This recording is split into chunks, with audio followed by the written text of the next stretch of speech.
Welcome back to the channel. Today, we are diving deep into the world of vector design by learning how to insert and edit text in Inkscape. Whether you are creating logos, infographics, or artistic illustrations, mastering the text tool is essential for your creative workflow. If you find this guide helpful, please hit the like button and subscribe to our channel for more professional design tutorials. Let's get started.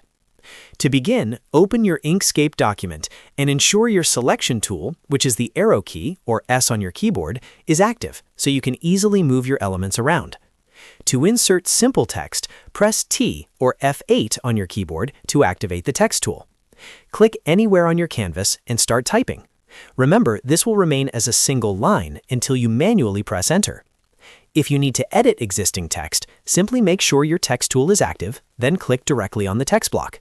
You'll see a blinking cursor appear, allowing you to delete, add, or rewrite whatever is necessary. Now, let us customize that text.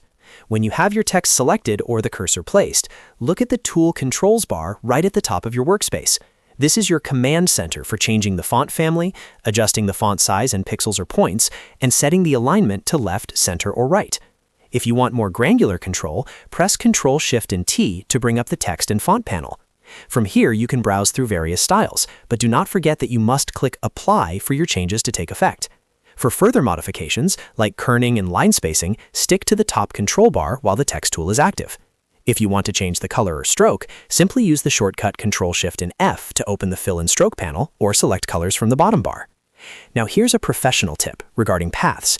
If you need to treat each letter as an individual shape or ensure your design stays perfect on another computer, you can convert your text to paths by going to Path and selecting Object to Path, or simply press Ctrl-Shift and C. Be warned that this is a permanent action, and you will no longer be able to edit the text content with the text tool once this is done.